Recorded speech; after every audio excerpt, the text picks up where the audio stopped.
Please welcome the Democratic nominee for president, Vice President of the United States of America, Kamala Harris.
Thank you so very much.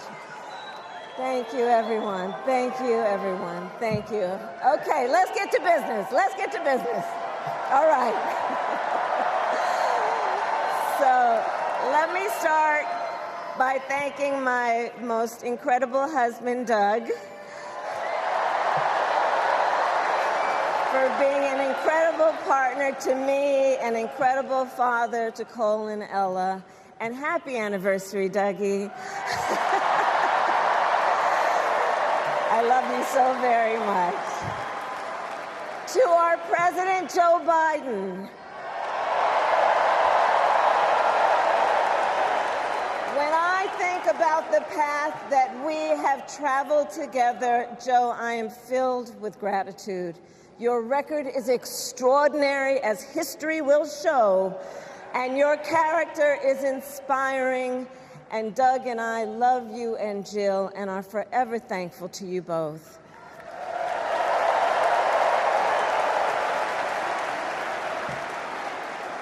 And to Coach Tim Walz,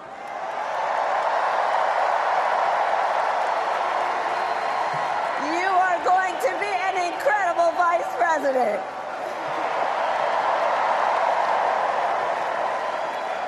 To the delegates and everyone who has put your faith in our campaign, your support is humbling. So, America, the path that led me here in recent weeks was no doubt unexpected. But I'm no stranger to unlikely journeys. So, my mother, our mother, Kamala Harris, had one of her own. And I miss her every day, and especially right now. And I know she's looking down smiling. I know that. So my mother was 19 when she crossed the world alone, traveling from India to California with an unshakable dream to be the scientist who would cure breast cancer. When she finished school, she was supposed to return home to a traditional arranged marriage. But as fate would have it, she met my father, Donald Harris, a student from Jamaica.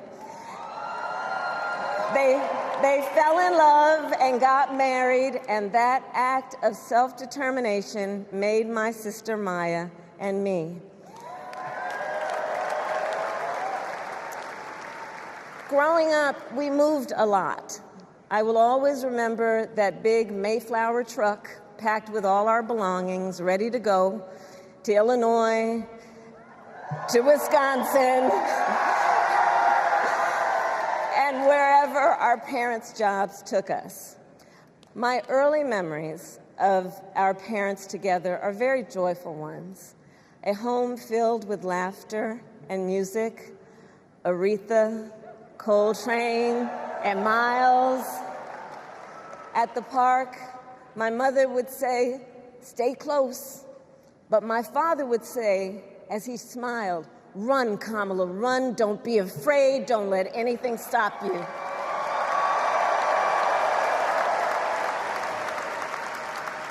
From my earliest years, he taught me to be fearless. But the harmony between my parents did not last. When I was in elementary school, they split up. And it was mostly my mother who raised us. Before she could finally afford to buy a home, she rented a small apartment in the East Bay. In the Bay, you either live in the hills or the flatlands. We lived in the flats. A beautiful working-class neighborhood of firefighters, nurses, and construction workers, all who tended their lawns with pride. My mother, she worked long hours, and like many working parents, she leaned on a trusted circle to help raise us. Mrs. Shelton, who ran the daycare below us and became a second mother. Uncle Sherman, Aunt Mary, Uncle Freddie, Auntie Chris. None of them family by blood, and all of them family by love.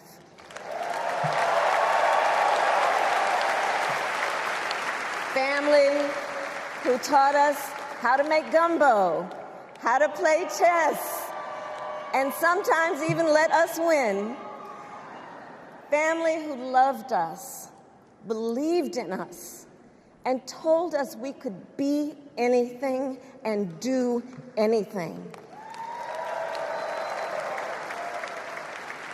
They instilled in us the values they personified: community, faith, and the importance of treating others as you would want to be treated, with kindness, respect, and compassion.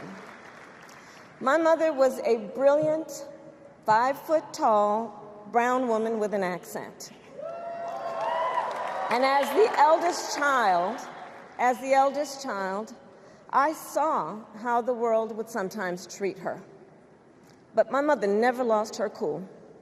She was tough, courageous, a trailblazer in the fight for women's health, and she taught Maya and me a lesson that Michelle mentioned the other night.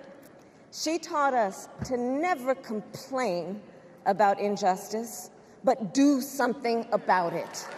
Do something about it. That was my mother. And she taught us, and she also taught us, and never do anything half-assed. And that is a direct quote. A direct quote. I grew up immersed in the ideals of the civil rights movement. My parents had met at a civil rights gathering, and they made sure that we learned about civil rights leaders, including the lawyers like Thurgood Marshall and Constance Baker Motley, those who battled in the courtroom to make real the promise of America. So at a young age, I decided I wanted to do that work. I wanted to be a lawyer. And when it came time to choose the type of law I would pursue, I reflected on a pivotal moment in my life. You see, when I was in high school, I started to notice something about my best friend, Wanda. She was sad at school, and there were times she didn't want to go home. So one day I asked if everything was all right, and she confided in me that she was being sexually abused by her stepfather. And I immediately told her she had to come stay with us, and she did. This is one of the reasons I became a prosecutor, to protect people like Wanda, because I believe everyone has a right to safety, to dignity, and to justice.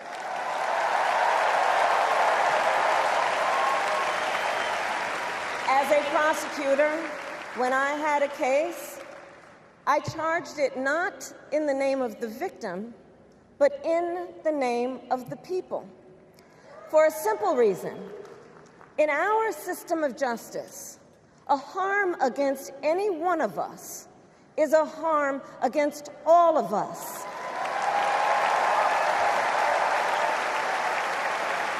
And I would often explain this to console survivors of crime, to remind them no one should be made to fight alone. We are all in this together.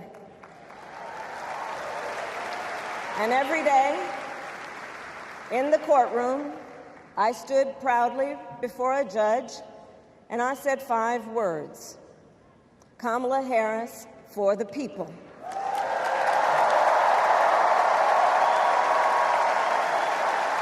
And to be clear, my entire career, I've only had one client, the people.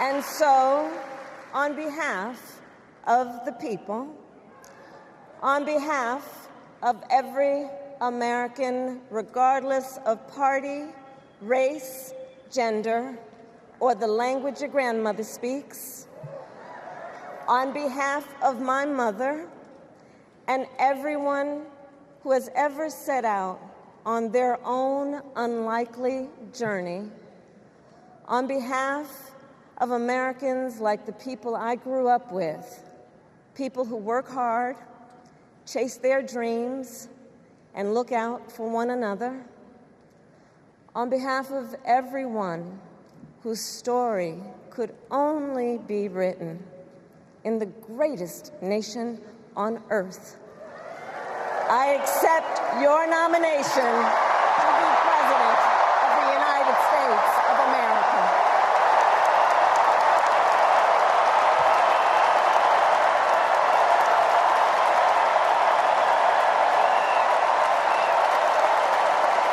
And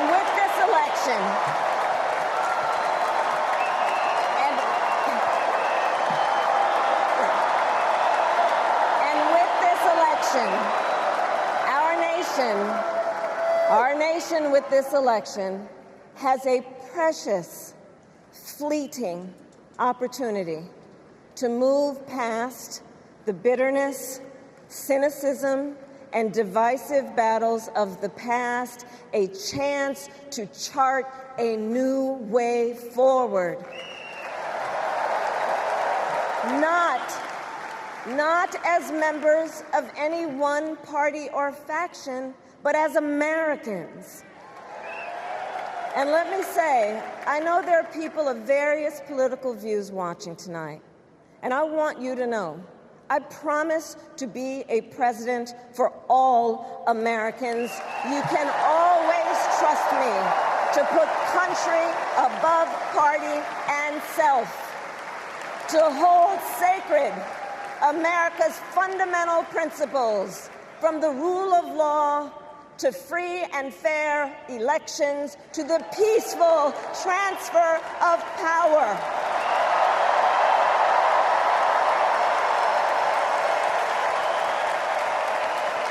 I will be a president who unites us around our highest aspirations, a president who leads and listens, who is realistic, practical, and has common sense, and always fights for the American people.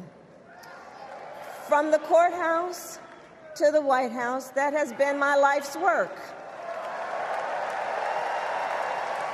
As a young courtroom prosecutor in Oakland, California, I stood up for women and children against predators who abuse them. As Attorney General of California, I took on the big banks, delivered $20 billion for middle-class families who faced foreclosure, and helped pass a homeowner Bill of Rights, one of the first of its kind in the nation. I stood up for veterans and students being scammed by big for-profit colleges, for workers who are being cheated out of their wages, the wages they were due, for seniors facing elder abuse. I fought against the cartels who traffic in guns and drugs and human beings, who threaten the security of our border and the safety of our communities. And I will tell you, these fights were not easy, and neither were the elections that put me in those offices. We were underestimated at practically every turn, but we never gave up, because the future is always worth fighting for.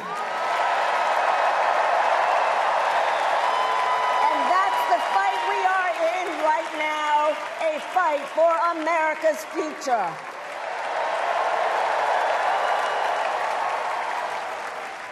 Fellow Americans, this election is not only the most important of our lives, it is one of the most important in the life of our nation. In many ways, Donald Trump is an unserious man. But the consequences of putting Donald Trump back in the White House are extremely serious. Consider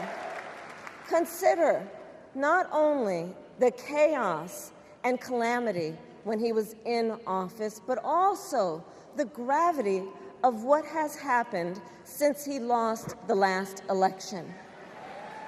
Donald Trump tried to throw away your votes. When he failed, he sent an armed mob to the United States Capitol, where they assaulted law enforcement officers. When politicians in his own party begged him to call off the mob and send help, he did the opposite. He fanned the flames. And now, for an entirely different set of crimes, he was found guilty of fraud by a jury of everyday Americans, and separately found liable for committing sexual abuse. And consider what he intends to do if we give him power again. Consider his explicit intent to set free violent extremists who assaulted those law enforcement officers at the Capitol. His explicit intent to jail journalists, political opponents, and anyone he sees as the enemy. His explicit intent to deploy our active duty military against our own citizens. Consider the power he will have, especially after the United States Supreme Court just ruled that he would be immune from criminal prosecution. Just imagine Donald Trump with no guardrails, and how he would use the immense powers of the presidency of the United States, not to improve your life, not to strengthen our national security, but to serve the only client he has ever had, himself.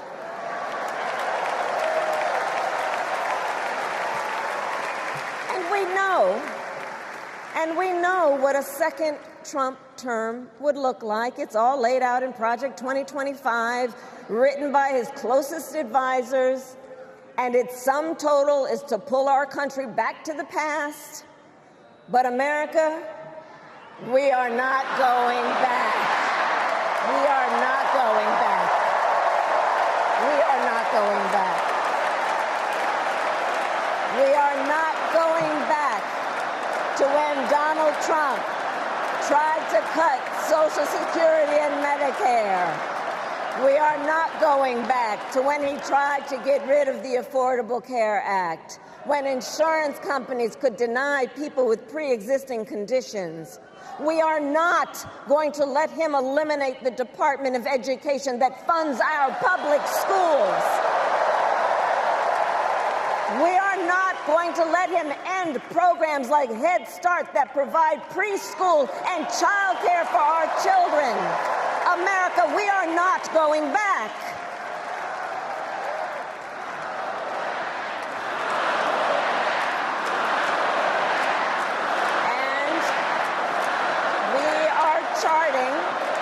And we are charting a new way forward. Forward to a future with a strong and growing middle class, because we know a strong middle class has always been critical to America's success. And building that middle class will be a defining goal of my presidency.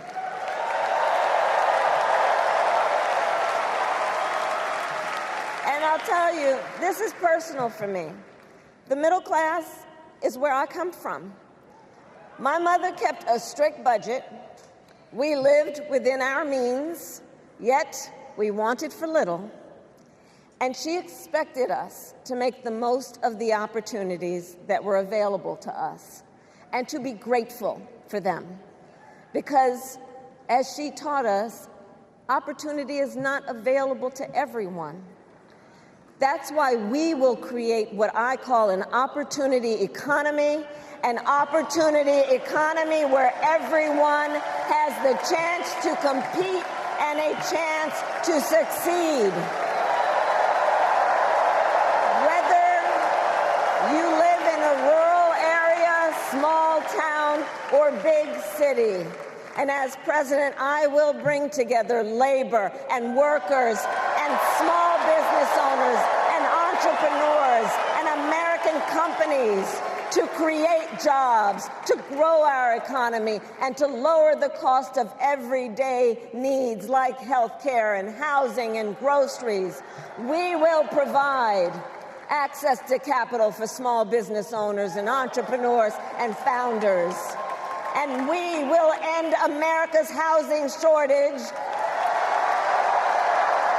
and protect Social Security and Medicare.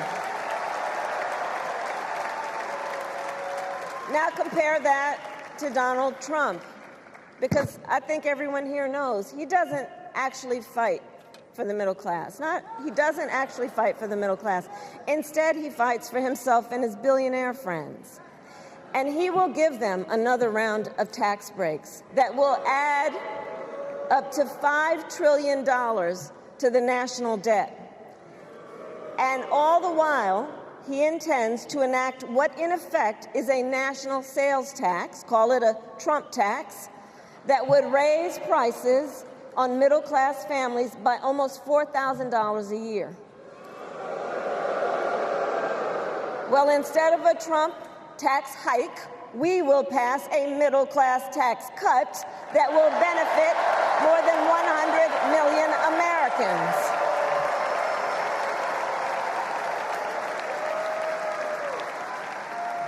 Friends, I believe America cannot truly be prosperous unless Americans are fully able to make their own decisions about their own lives, especially on matters of heart and home. But tonight, in America, too many women are not able to make those decisions. And let's be clear about how we got here. Donald Trump handpicked members of the United States Supreme Court to take away reproductive freedom. And now he brags about it. In his words, quote, "I did it and I'm proud to have done it," end quote. Well, I'll tell you, over the past 2 years, I've traveled across our country, and women have told me their stories. Husbands and fathers have shared theirs. Stories of women miscarrying in a parking lot, developing sepsis, losing the ability to ever again have children, all because doctors are afraid they may go to jail for caring for their patients. Couples just trying to grow their family, cut off in the middle of IVF treatments. Children who have survived sexual assault, potentially being forced to carry a pregnancy to term. This is what's happening in our country because of Donald Trump. And understand, he is not done. As a part of his agenda, he and his allies would limit access to birth control, ban medication abortion, and enact a nationwide abortion ban with or without Congress. And get this, he plans to create a national anti-abortion coordinator and force states to report on women's miscarriages and abortions. Simply put, they are out of their minds.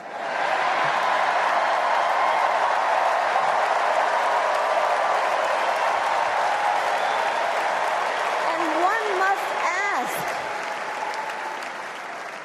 must ask, why exactly is it that they don't trust women? Well, we trust women. We trust women. And when Congress passes a bill to restore reproductive freedom, as President of the United States, I will proudly sign it into law.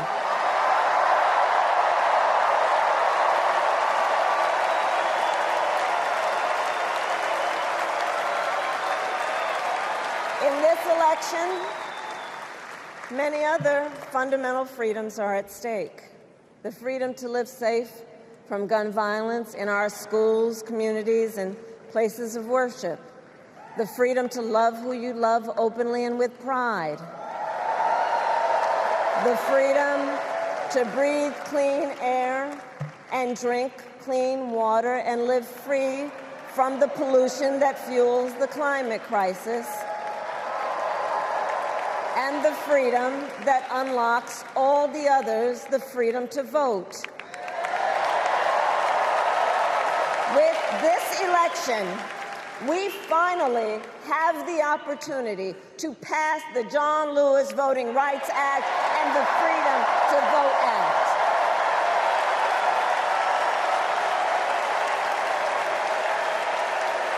And let me be clear. After decades in law enforcement, I know the importance of safety and security, especially at our border. Last year, Joe and I brought together Democrats and conservative Republicans to write the strongest border bill in decades. The Border Patrol endorsed it. But Donald Trump believes a border deal would hurt his campaign. So he ordered his allies in Congress to kill the deal. Well, I refuse to play politics with our security, and here is my pledge to you. As president, I will bring back the bipartisan border security bill that he killed, and I will sign it into law. I know we can live up to our proud heritage as a nation of immigrants and reform our broken immigration system. We can create an earned pathway to citizenship and secure our border.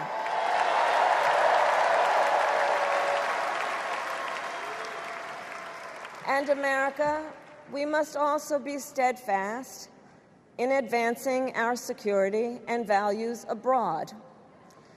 As Vice President, I have confronted threats to our security, negotiated with foreign leaders, strengthened our alliances, and engaged with our brave troops overseas. As Commander-in-Chief, I will ensure America always has the strongest, most lethal fighting force in the world, and I will fulfill our sacred obligation to care for our troops and their families, and I will always honor and never disparage their service and their sacrifice.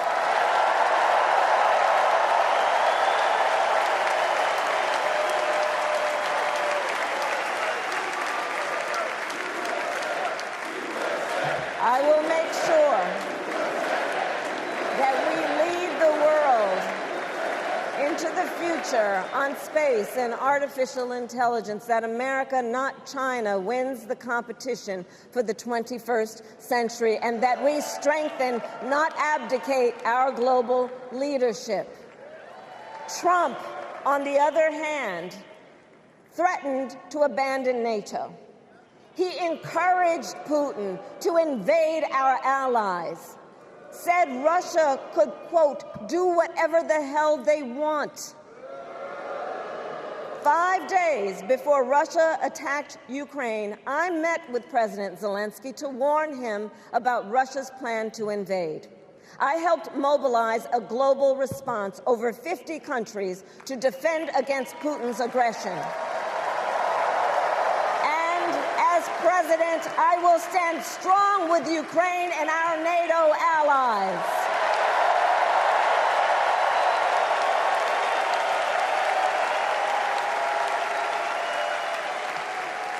With respect to the war in Gaza, President Biden and I are working around the clock, because now is the time to get a hostage deal and a ceasefire deal done.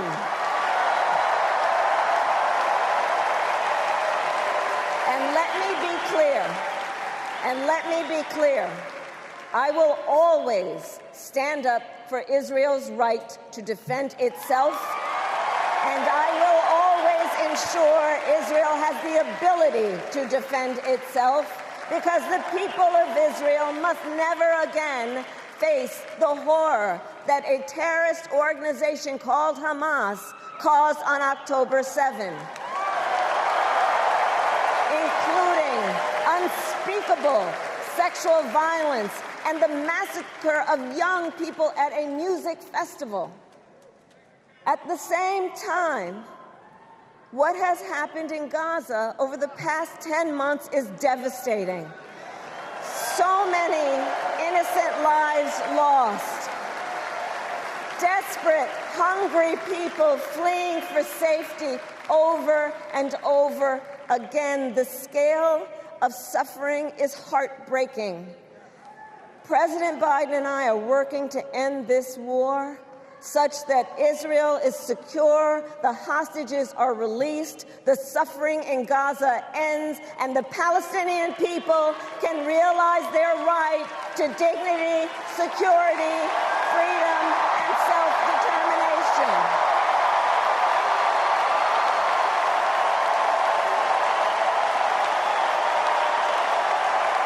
And know this, I will never hesitate to take whatever action is necessary to defend our forces and our interests against Iran and Iran-backed terrorists. I will not cozy up to tyrants and dictators like Kim Jong-un who are rooting for Trump,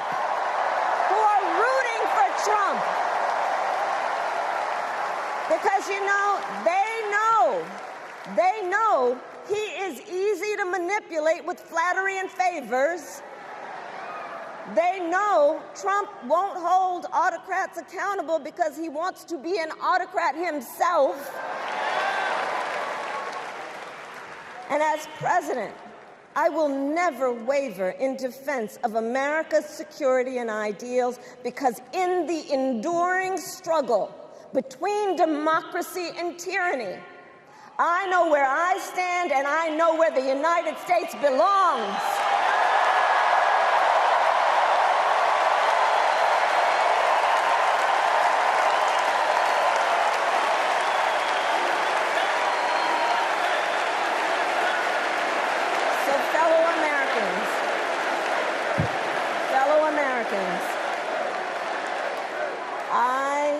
I love our country with all my heart.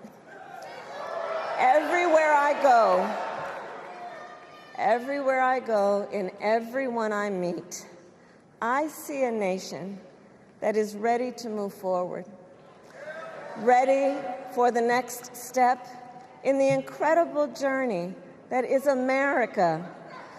I see an America where we hold fast to the fearless belief that built our nation and inspired the world, that here, in this country, anything is possible, that nothing is out of reach. An America where we care for one another, look out for one another, and recognize that we have so much more in common than what separates us. That none of us has to fail for all of us to succeed. And that in unity there is strength. You know, our opponents in this race are out there every day denigrating America, talking about how terrible everything is. Well, my mother had another lesson she used to teach.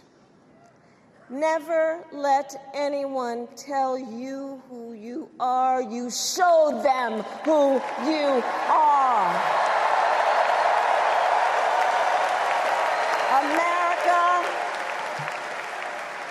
Let us show each other and the world who we are and what we stand for.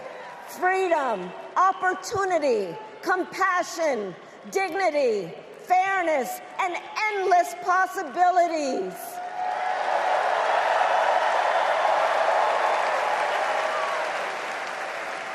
We are the heirs to the greatest democracy in the history of the world. And on behalf of our children and our grandchildren and all those who sacrificed so dearly for our freedom and liberty, we must be worthy of this moment. It is now our turn to do what generations before us have done, guided by optimism and faith, to fight for this country we love, to fight for the ideals we cherish, and to uphold the awesome responsibility that comes with the greatest privilege on earth, the privilege and pride of being an American.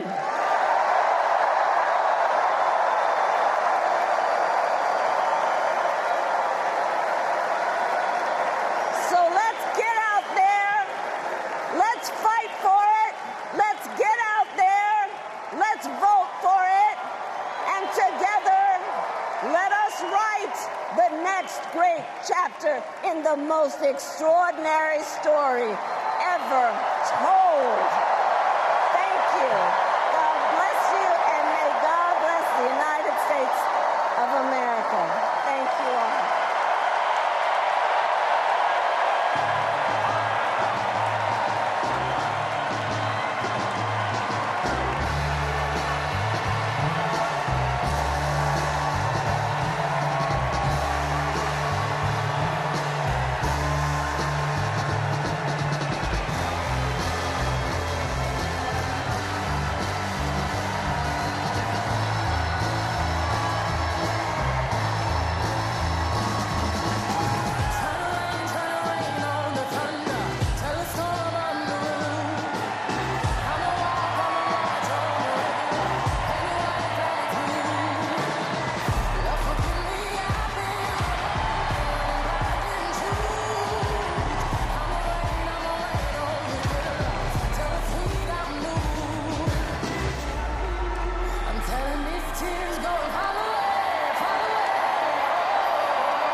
Channel 9 News tell me I'm moving backwards. 8 blacks left, death is around the corner.